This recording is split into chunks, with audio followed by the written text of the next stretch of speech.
ప్రేమగల తండ్రి, పరిశుద్ధుడైన మా దేవ యేసు క్రీస్తు ప్రభు నామమున మీకు కృతజ్ఞతలమై వందనాలు చెల్లిస్తున్నాము. ఈ సమయంలో ప్రభువా మిమ్మల్ని స్తుతించి గణపరిచి మహిమపరిచిన ఆరాధించిన అదే రీతిలో ప్రభువా మరి దైవ వాక్యం ద్వారా మేము మాట్లాడండి. మా జీవితంలో దేని విషయమే మేము మరి నిర్లక్ష్యం ఉంటున్నాము గుర్తించి మా జీవితాలను సరి చేసుకునే వారంగా మేము చేయవలసిన కనికరించండి. స్థితి ఘనత మహిమ ప్రభావం చెల్లిస్తూ ఒకవేళ కేవలం తర్వాత తీసుకురావాల్సిన చేస్తుంది. యేసు నామమున ప్రార్థించి వెళ్తున్నాము తండ్రి. దేవుడి వాక్యంలో నుండి లూకా రాసిన సువార్త 17వ అధ్యాయం 31 బైబిల్ వెనక నుంచి 70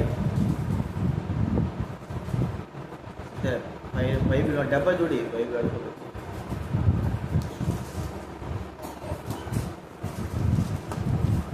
కొత్త బైబిల్ అదేంటి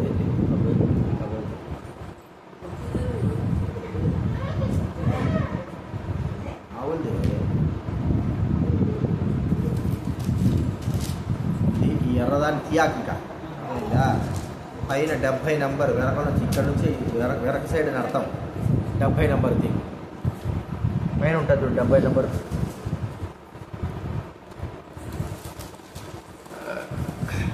పదిహేడో అధ్యాయము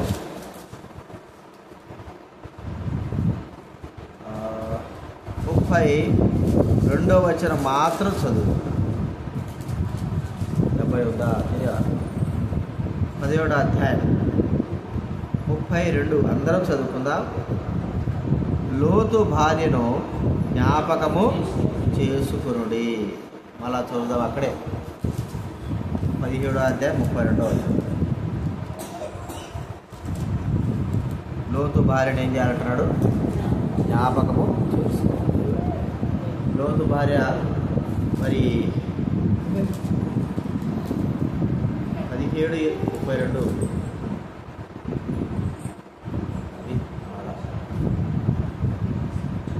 లోతు భార్య దేవుడు ప్రత్యేకంగా యేసుక్రీస్తు వారే చెప్పిన మాట. ఎందుకు లోతు భార్య జ్ఞాపకం చేసుకోమన్నారు? చివరి దినాల్లో మనమందరం కూడా లోతు భార్యలాగా ఉంటామేమో అని ఆమె జీవితం మనకు ఒకసారి ముంగుర్తుగా మనకు లోతు తన భార్య పేరు మనకు తెలియదు, కానీ చరిత్రలో రాసి ఉండొచ్చు. కానీ ఆమె మరి ఆదికాండం 18-19 అధ్యాయాలు మనం చూస్తే మరి ఆమె ఉప్పు స్తంభం అయిపోయింది. సొదొమ గొమొర్రాలోకి వెళ్ళిన తర్వాత దేవుడు ఆ స్థలాన్నంతటి కూడా నాశనం చేస్తున్నాడని సెలవిచ్చినప్పుడు లోతు భార్య తన ఇద్దరు కుమార్తెలు అందరూ కూడా మీరు వెళ్ళి పారిపోండి అని చెల్లిస్తే మరి దేవుడు చెప్పాడు వెనక్కి తిరగకుండా వెళ్ళిపోవాలి మీరు. సరే ప్రభువా, నేను మరి ఇక్కడ సోయర్ అనే చిన్న గ్రామం దీనికి వెళ్ళిపోతాను నేను అని లోతు అంటే వెళ్ళిపో అన్నప్పుడు వాళ్ళు ఉదయం 7 గంటలకల్లా ఆ సోయర్ అనే ప్రాంతంలోకి చేస్తారు. దరిదాపు చేరిపోయినారు. ఆ ప్రాంతంలో ఆ సోయర్ అనే ప్రాంతంలో దరిదాపు చేరినారు. ఉదయం సూర్యోదయం అయిన తర్వాత మరి ఆమెకు ఏం ఆలోచన పుట్టిందో కానీ ఇక వెనక్కి తిరిగి చూసింది. లోతు భార్య వెనక్కి తిరిగి చూసింది. సూర్యోదయం అయిపోయింది. ఎప్పుడైతే వెనక్కి తిరిగి చూసిందో వెంటనే ఆమె ఉప్పు స్తంభం కాదు, ఉప్పు స్తంభం లాగా మారిపోయింది. ఇప్పుడు కూడా ఆమె యొక్క శిల అలాగే యెరూషలేము ఆ ప్రాంత సొదొమ గొమొర్రాల దగ్గర ఉంది సాక్షాత్కరంగా. ఎందుకు ఆమె వెనక్కి చూసింది? దేవుడు ఎందుకు ఆమెను అదే పనిగా జ్ఞాపకం చేసుకొని సెలవిస్తూ వచ్చాడంటే ఆమె యొక్క జీవితము మన జీవితంలో గుర్తించుకోదగ్గ చాలా విషయాలు, అంటే జాగ్రత్త పడవలసిన విషయాలు చాలా ఉన్నాయని మనం గుర్తించుకోవాలి. ఆమె యేసుక్రీస్తు వారు మరి ఆ దినాన్ని ఆమె చనిపోయిన దినాన్ని, ఆ ఉప్పు స్తంభమైన దినాన్ని, ఆ పరిస్థితులన్నింటినీ ఎందుకు దేవుడు జ్ఞాపకం చేశా అంటే సొదొమ గొమొర్రా ప్రజలందరూ కూడా ఆ సమయం వరకు కూడా పెళ్లి చేసుకోవచ్చు, పెళ్ళించు, త్రాగుచు తిరుచు. చూడండి ఆ మాట ఉంది 28వ అధ్యాయం 28వ వచనం, 17వ అధ్యాయము 28వ వచనం, 17వ అధ్యాయము. లోతు సొదొమ విడిచిపోయిన తర్వాత దినమున 29, 17, 29, 17. సరే అదే చదవండి. 28వ జరుగును, జనులు తినుచు త్రాగుచు కొనుచు నారు నాటుచు ఇండ్లు కట్టుకొనుచు ఉండేది. ఇవన్నీ కూడా జరుగుతూ ఉన్నాయి. ఇవి జరగొద్దా అని కాదు, జరుగుతూ ఉన్నాయి. కానీ ఆ దినాల్లో ఆ నాశనమయ్యేటువంటి ఆ పట్టణంలో వారు ఇవి జరిగిస్తూ మరి వారి యొక్క పాపపు క్రియలను మానుకోలేకపోయినారు. లోకంలో త్రాగుతూ తింటూ ఇల్లు కట్టుకుంటూ ఉండడం అనేది దేవుడు మనకిచ్చాడు.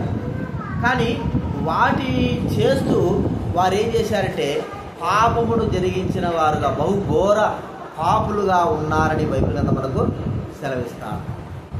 ఆ ప్రాంతంలో లోతు భార్య జీవిస్తూ ఉంటున్నారు, కొంత సంపాదన చేసుకున్నారు, పశువులు ఉన్నాయి, అంతకుముందు నుంచే ఉన్నాయి వాళ్ళకి.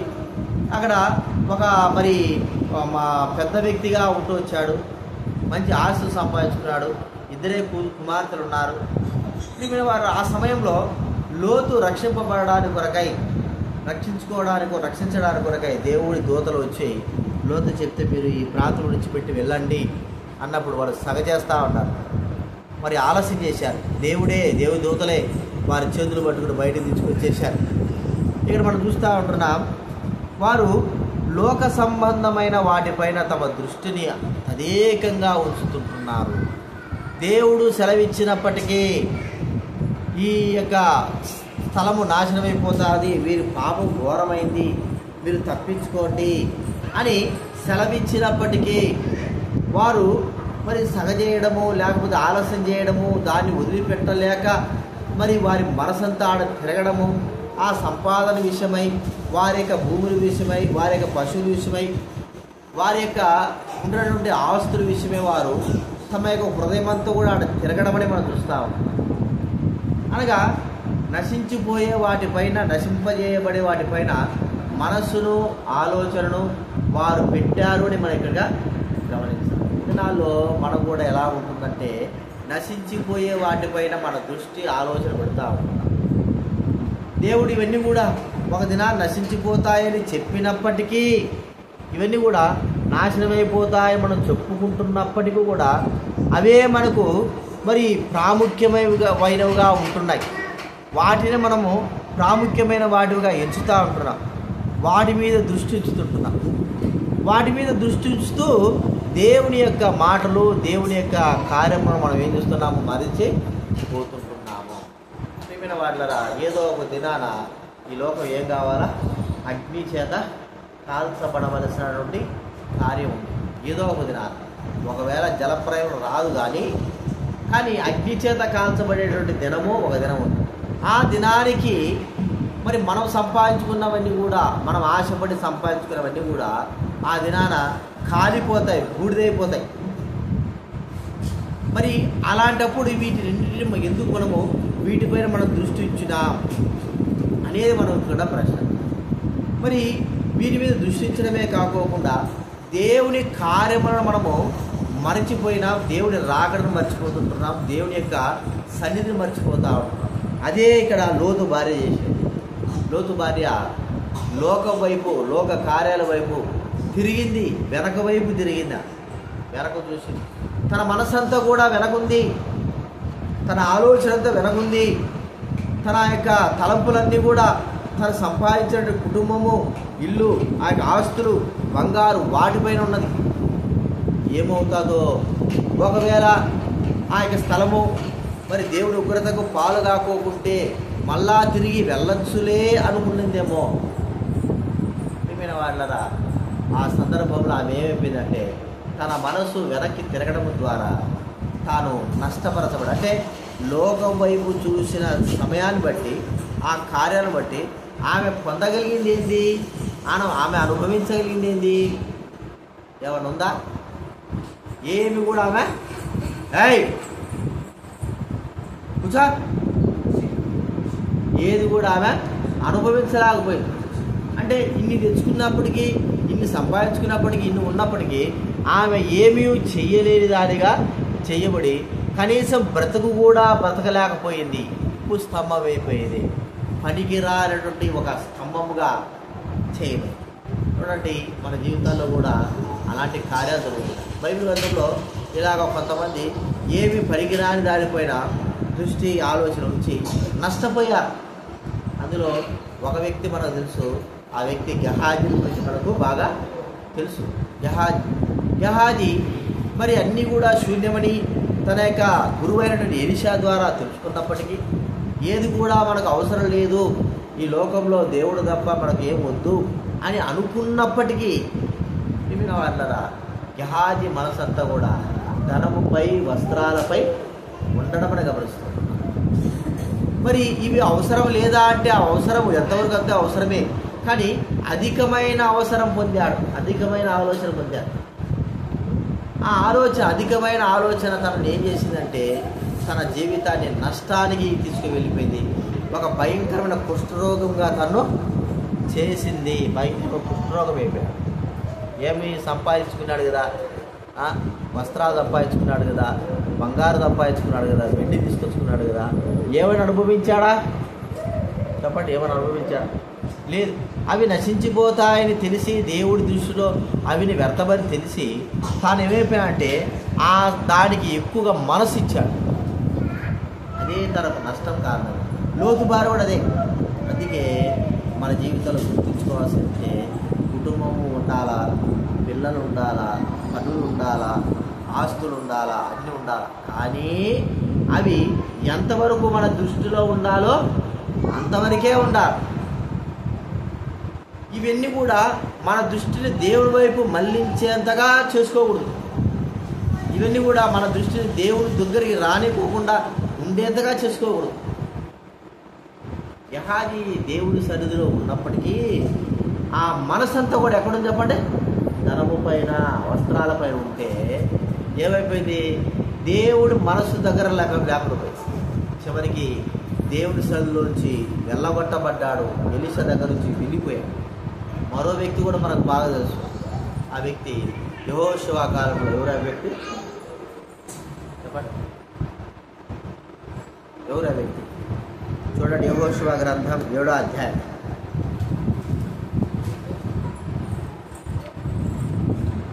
బైబిల్ ముందు నుంచి 182. బైబిల్ ముందు నుంచి 182.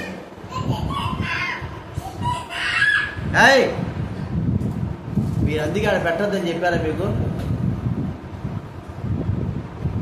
182 బైబిల్ ముందు నుంచి 7వ అధ్యాయము 18వ వచనం చదవండి ఎవరైనా. బైబిల్ ముందు నుంచి 182 యెహోషువ గ్రంథం 7వ అధ్యాయం 18వ వచనం. 7:18. అతడును అతని ఇంటి పురుషుల వరుసను దగ్గరకు రప్పింపబడినప్పుడు యూదా గోత్రములు జెరహు, జబ్ది మనవడును ఆకాను పట్టబడిన. ఆకాను కాబట్టి ఎవరు వ్యక్తి?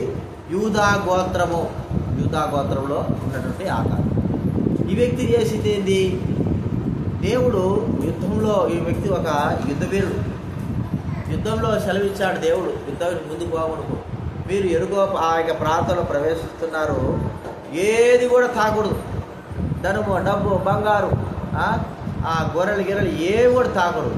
అసలు అంతా నా సమస్య. ఒకవేళ బంగారు, ధనం ఉంటే అవన్నీ కూడా తీసుకొచ్చి దేవుడి సందులో మీరు పెట్టాలి. ఏది నానేసరి తాకినారు వాడు చచ్చినట్టే అని చెప్పాడు.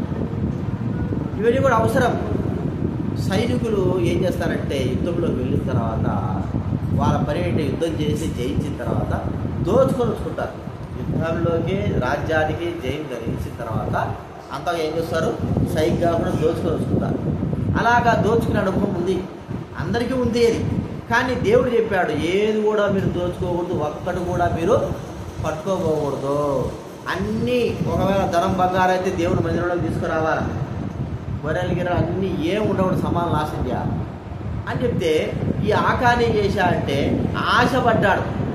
చూడండి, దేవుడు వద్దు అన్నప్పుడు కూడా వాటి విషయమై ఆకాన్ ఎంతగా ఆలోచించాడో మనకు తెలుసు. మరి వద్దు అన్నప్పుడు అవి ఏమిటి, వద్దన్నవి ఏమిటి? కట్టెల, గడ్డ, చెక్కల, లేకపోతే ఇంకేమిటి చెప్పండి, పోత బస్తాలా, ఏంటి వద్దన్నట్టు? ఏంటి? డబ్బు, ధనము, బంగారు, వజ్రాలు, ఇవన్నీ కూడా వద్దన్నాడు. వద్దంటే మరి శ్రేష్టమైనది ఎందుకు వద్దన్నాడు? కానీ దేవుడు ఏం చెప్పాడో అదే చేయాలి. కానీ ఈ ఆకాను ఆశ పుట్టింది, మరినే ఇవన్నీ పోతే మన రావు, ఇన్ని వేల మందిలో నన్ను దేవుడేం పట్టుకుంటాడులే, ప్రజలే పట్టుకుంటారు, ఎవరు పట్టుకుంటాడు. చూడండి, తన ఆశ ఏం చేసింది? ప్రియమైన వాళ్ళరా, తనకు నాశనాన్ని తీసుకొచ్చింది. డబ్బు దాచిపెట్టినాడు డేరాలు, వస్త్రాలు దాచిపెట్టినాడు డేరాలు, మొత్తం తీసి దాచిపెట్టినాడు. ఏమైనా సరే వాటిని అనుభవించినాడా? ఏమైనా అనుభవించాడా? ఏం రాళ్ళు తీసుకునే వ్యక్తిని ఏం చేశారు? కొట్టి చంపేశారు. చూడండి, అంటే లోక సంబంధమైనవి మనకు అవసరమే, కానీ వాటి విషయమే మనం ఎంత ఉండాలో అంత ఉండాలి. ఇప్పుడు లోక సంబంధమైన వాటి విషయమే మనం ధ్యాస ఉంచడం ద్వారా జరిగే పరిణామం ఏమిటంటే దేవుని మాటను మనం ఏం చేస్తున్నాము? జవదాడుతుంటున్నాము. దేవుని ఆజ్ఞలు ఏం చేస్తున్నాము? తృణీకరించిన వారంగా అవుతుంటున్నాం. అవి మనకు నష్టం కలగజేస్తుంటున్నాయి. ధనాపేక్ష సమస్త విధమైన కీడులకు మూలము. ధనాపేక్ష, ఒకవేళ ధనాపేక్షనే కాదు, ఏదైనా లోక సంబంధమైనవి దేవుడి కంటే ఎక్కువగా ప్రేమించేవి అవే మనకు కీడుకు కారణమవుతాయి. ఒక మాట చూసుకుంటే లోతు భార్య మనం చూస్తే ఉప్పు స్తంభం అయిపోయింది. ఏమైనా పట్టకపోయిందంటే లేదు, అంత సంపాదించుకుంది. వద్దు వెనక్కి తిరుగు చూడొద్దంటే తన మనసు వెనక్కున్నప్పుడు తన శరీరం అంతా వెనక్కి లాగేసి కేవలం ఒక్క చూపే వెనక్కి తిరిగి చూసిన ద్వారా ఆమె ఏమైపోయింది? ఉప్పు స్తంభము చేయలేదు. యహాది మరి దేవుడి సన్నిధిలో ఎలీషా దగ్గర ఉన్నప్పటికీ తన మనసంతా కూడా వస్త్రాలపైన మరి వెండి పైన ఉండడం ద్వారా ప్రియమైన వాళ్ళరా పరిగెత్తి వెళ్ళి తీసుకొచ్చుకున్నాడు, దాచిపెట్టుకున్నాడు. కానీ ఏమైనా అనుభవించాడా? వాటి వల్ల ఏమైనా ఉందా లోక సంబంధమైన వాటిపైన అంటే ఎటువంటి ప్రయోజనము? మరి ఆకారు చూస్తే ఆకారు కూడా అలాగే ఉన్నాడు. ఒకరని కాదు, ఎంతోమంది ఎన్నో రీతులుగా ఈ యొక్క ధనమైన కానీ, లోకమనే కానీ, కుటుంబమని కానీ, ఆస్తులని కానీ, ఇండ్లని కానీ, లేకపోతే దేవునికి దూరం చేసేవన్నీ ఏవైనా సరే ఉన్న వాటన్నిటినీ ప్రేమించిన వ్యక్తి వాటన్నిటి వలన ఎంత మాత్రం మనశ్శాంతి, సంతోషమో పొందలేడు. ఇవన్నీ మరి దేవుడు మనకి ఇచ్చినప్పుడు సంతోషంగా అనుభవించడం ప్రాముఖ్యమే, కానీ వాటిని బట్టి మనము దేవునిని మరిచిపోయి, దేవుని రాకడను మరిచిపోయి మనము దూరం చేయబడతాం. అందుకే లోతు భార్యను ఏం చేయమన్నాడు? గుర్తు చేసుకోవాలి. దేవుని మందిరానికి వస్తుంటున్నాం, దేవుని సన్నిధికి వస్తుంటున్నాం, నిజంగా లోక సంబంధమైన వాటిపైన దృష్టిని తొలగించేసుకుంటున్నాను. దేవుని సేవా పరిచర్య లేకపోతే దేవుని కార్యాల విషయమై ముందు కొనసాగుతూ ఉంటున్నాను. మరి చివరికి మనం చేరాల్సింది ఎక్కడికి? ఇవన్నీ దాటుకొని లోకము, కుటుంబము, ధనము, ఆస్తులు అన్నీ యాడి చేరాలి చెప్పండి? యాడి చేరాలి? అర్థమాక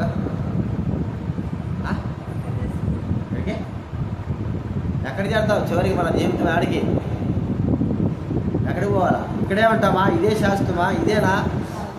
కాదా? ఇదే శాశ్వతమైనట్టు చెప్తున్నారే, ఇదేనా? దేవుడు మనకు మరి దేవుడు శాశ్వతమైనప్పుడు ఇవి ఇచ్చిన వీటిపైన మనకి ఎందుకు అత్యధికంగా? ఒకవేళ వీటిని అనుభవిస్తూ ఉన్నాం, కానీ వీటితో పాటు దేవుని కార్యాలు కూడా మనం ఎప్పుడైతే జరిగిస్తామో ఇవి మనకు లాభకరంగా ఉంటాయి. అర్థమైందా? వీటితో పాటే మనం దేవుని కార్యాలు, దేవుని పట్ల, దేవుని యొక్క మార్గాలు నడుచుకుంటే ఇవి మనకు లాభకరంగా మారుతాయి. అయితే దేవుని కార్యాలు దూరమైపోయి వీటినే మనము అత్యధికంగా మనము దృష్టి నిలిపినామే అనుకో, ఏమైపోతాం చెప్పండి? నష్టానికి కారణం. ఉప్పు స్తంభం పనికి రాకుండా పోతాం. చివరికి మన జీవితంలో ఎంత నష్టమో చూడండి. నోవా కాలంలో కూడా మనం చూస్తుంటున్నాం. అది చివరి దినాలు దేవుడు చెప్పించాడు, మీరు మరి ఓడలో ప్రవేశించండి నోవాహుకు తన బిడ్డలు కదా చెప్పాడు. అందరికీ 100 సంవత్సరాల వరకు కూడా నోవాహు దేవుని మాటలు చెబుతూనే ఉన్నాడు. కానీ ఎవరైనా విన్నారా? ఆ మాటలు గ్రహించారా? ఇది నిజమని ఊహించారా? అంటే వారికి అది ఎట్లుందంటే ఎదలే ఎగతాళి చెప్పుకుంటున్నాడు, ఎదురు హాస్యాన్ని చెప్పుకుంటున్నాడు అనుకున్నారు. కానీ వారి జీవితాలకి నాశనం అయిపోతుందని వారు గ్రహించలేక మనం గుర్తించుకుంటే రానే వచ్చింది నోవాహు కాలంలో వర్షము. నోవాహు ఓడ పైన తేలనే తేలింది. ఎవరికి కూడా ఒక్కరికి కూడా ఈత అనేది రాదు. ఆ దినాల్లో ఉంటేగా ఈత వచ్చేదాన్ని, ఈత రాదు. కాపాడుకోవడానికి ఎన్నెన్నో చేశారు. కానీ ఏ మానవుడు కూడా, ఏ పక్షులు కూడా, ఏ జంతువులు కూడా, భూమి మీద ఏది కూడా బతకలేదు. అన్నీ కూడా సమూల నాశనం. కారణం ఏమిటంటే ఇవే. దానిపైన మనం లూకాసు 17 చదివితే నోవాహు దినాలు కూడా ఇదే. తినడం, తాగడం, నారు నాటడం, పెళ్లి చేసుకోవడం ఇవే అయిపోయినాయి. కానీ ఉగ్రత దినాన వాళ్ళు తప్పింపబడాలనే ఆలోచన వారికి రాలేకపోయింది.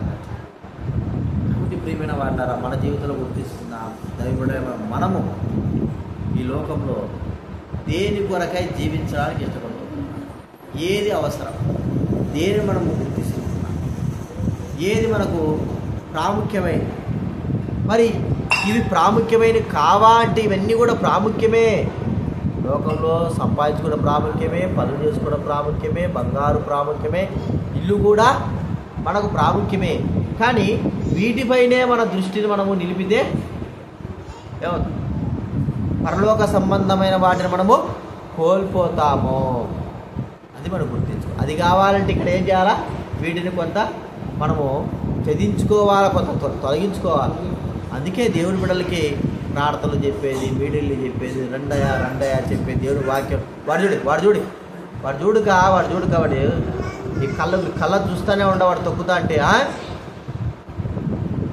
పెద్దలుగా మీకేమైంది? ఇక బైబిల్ వాడు తొక్కుతా అంటే ఎంత ప్రేమ ఉన్నా కూడా బైబిల్ తొక్కిస్తావా? నువ్వే చూస్తున్నావు కదక్క, ఏది చూడలే. బైబిల్ అంటే మనం ఎంత ప్రేమతో చూపించుకోవాలి చెప్పు.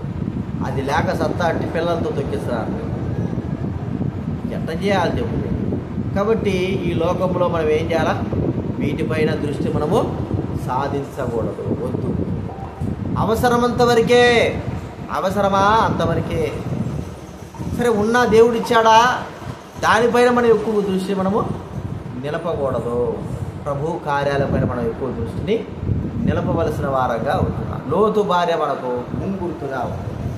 యేసుక్రీస్తు వారు ఆయన తన కార్యాలను మనకు చూపిస్తూ వచ్చాడు, మాట్లాడుతూ వచ్చాడు.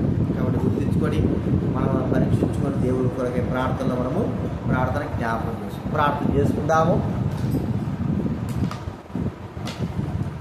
ప్రార్థన చేసుకుందాం. ప్రేమగల తండ్రి, పరిశుద్ధుడైన మా దేవ, యేసు ప్రభు నామమున మీకు వందనాలు చెల్లిస్తా ఉంటాం. ఈ సమయంలో ప్రభా, లూకాసు వార్త 17:32 లోతు భార్యను జ్ఞాపకం చేసుకోవాలి. లోతు భార్య కాదు, ఆకాను గురించి చెప్పబడింది, యహాజరు గురించి చెప్పబడింది, నోవాహు దినాలలో ప్రజల గురించి చెప్పబడింది. ప్రభా, ఎంతోమంది ఎన్నో రీతులు ఈ లోకమే శాశ్వతం అనుకుని వాటిపైన దృష్టించారు. దేవుని బిడ్డలుగా ఉన్నప్పటికీ వాటిపై దృష్టించి నష్టం పడ్డారు. ప్రభా, మాకు లోతు భార్యను గుర్తు చేస్తూ వచ్చారు. ఏది శాశ్వతం కాదని మాకు గుర్తు చేస్తుంది. అయితే ఈ లోకంలో మేము జీవిస్తున్నామే కానీ వీటికే మేము శాశ్వతంగా ఉంటున్నామని ఆలోచన కలిగిన వారంగా ఉంటున్నాం. దయతో మమ్మల్ని క్షమించునైనా కనిపించండి. మీ చిత్తాన్ని నెరవేర్చండి ప్రభా. తండ్రి, మాకు మీ మీద దృష్టి ఉంచడానికి అనుగ్రహించవలసిన మీ చిత్తాన్ని నెరవేర్చవలసిన ప్రేమ నమ్మకమైన మా పరలోకము తండ్రి, ఎంతో కృతజ్ఞతమై ఉంటున్నారు తండ్రి. కుటుంబాలు దీవించి ఆశీర్వదించు. అనబడి స్తోత్రాలు చంద్రశేఖరు శివుడు కుమార్ రక్షించి కనిపించి సంపూర్ణ కార్యం జరిగించి వారితో మాట్లాడు నమ్మకమైన విశ్వాసులుగా ఇలాగా సునీత మరి సుజాత జ్ఞానం చేసుకుంటాం. సామెల జ్ఞానం, కీర్తన జ్ఞానం, సుమోదు జ్ఞానం ప్రభు మోసు జ్ఞానం వారు కూడా జ్ఞానం విలాస జ్ఞానం వీళ్ళని దీవించి ఆశీర్వించు రక్షించు కొత్త వారిని కూడా తీసుకొని రావడానికి అనుగ్రహించినారు పక్క వారు కూడా ఆహ్వానించాలి సహాయం కృపను చూపించవలసిన మీరు మా ప్రార్థన దేవా మీకు ఎంత వందనాలు చేస్తాను మీరు చేసిన మేలు ఉపకారాలు బట్టి వందనాలు వచ్చిన వారు అందరూ బట్టి ఇస్తున్నారు కావాల్సిన కుటుంబాన్ని దీవించాలి అమ్మ కూడా అనుకుంటున్నారు ప్రభు చిన్నపిల్లల పరిచయం కూడా జరిగింది ప్రభు వారు కూడా దీవించాల్సి చక్కటి జ్ఞానం తెలియకుండా ఆయన కలిగించారు వారి కార్యక్రమాలు కూడా నిర్వహిస్తున్నారు రేపు ప్రభు మరి సురేష్ దేవి ఇంటి వద్ద ప్రభు మరి ప్రేమ ప్రార్థన మీటింగ్ ఉంది దాని కొరకే సిద్ధపరచండి సహాయం స్త్రీల గురించి కృతజ్ఞతమైన స్థుతులు చెల్లిస్తూ మా ప్రార్థన దేవ మీకు ఎంతో వందనాలు చెల్లిస్తూ మహిమ ఘనత ప్రభావాలు చెల్లిస్తూ వచ్చిన వారి స్తోత్రాలు చెల్లిస్తూ యేసు ప్రభు నామమున ప్రార్థించి అడిగి వేడుచున్నాము తండ్రి తండ్రి అంటే దేవుని ప్రభు యేసు క్రీస్తు ప్రభు యొక్క శుద్ధాత్మ సహవాసం చేరవచ్చిన మనకు సకల పరిశుద్ధులకు ఇప్పుడెల్లప్పుడు సదాకాలం తోడేందుగాక.